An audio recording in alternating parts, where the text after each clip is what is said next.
Gero lan proiektu eskualdeko ikastetxeekin lankidetzan lantzen da, eta azkenin bere helburua da ikasleen orientazio akademikoa indartzea.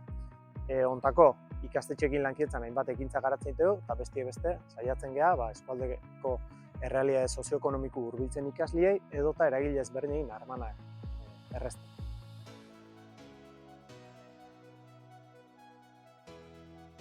Proiektu eskualdeko 5 ikastetxeetan garatzen da, eta bereziki DBH eta batxiler 2 mailako ikasleei bideratzen da. Egile da baita ere, prozesuen zier eskualdeko hainbat eragile sozioekonomikon parte hartzeekin kontatzen dugu.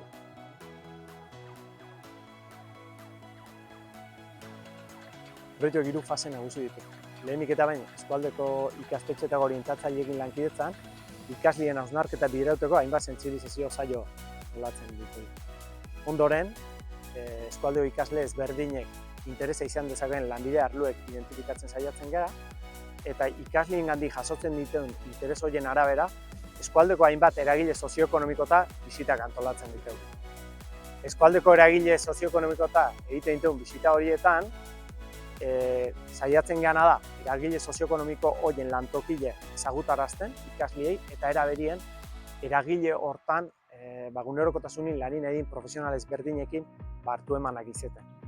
Profesional horien ibilbide pertsonala naiz profesionala ezagutzeko aukera izaten dute ikasleek, eta izan ditzazkeen zalantza ezberdinek argitzeko tarte bat izaten dute bertan.